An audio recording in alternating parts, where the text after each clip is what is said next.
Hello friends, তো চলে এসেছি রান্নাঘরে। এখন রান্না বসিয়ে দিয়েছি, এদিকে ভাত বসিয়ে দিয়েছি এক উনুনে, আর এক ওভেনে বসিয়ে দিয়েছি। এখানে ভাজা ভাজা করব আর কি। বেগুন কেটে নিয়েছি, এই যে বেগুন আর পটল লবণ হলুদ মেখে নিয়েছি, আর একটু চিনি দিয়ে মেখে নিয়েছি। আর এখন দেখতেই পাচ্ছ গরম তেলে ভাজা বসিয়ে দিলাম।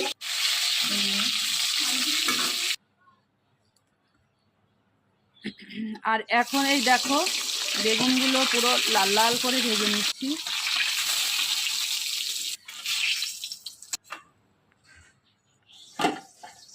আর এদিকে দেখো আলু সিদ্ধ ভাত হয়ে গেছে, আর এদিকে ভাজাগুলো হয়ে গেছে, আর এদিকে মাছ ভাজা বসিয়ে দিয়েছি।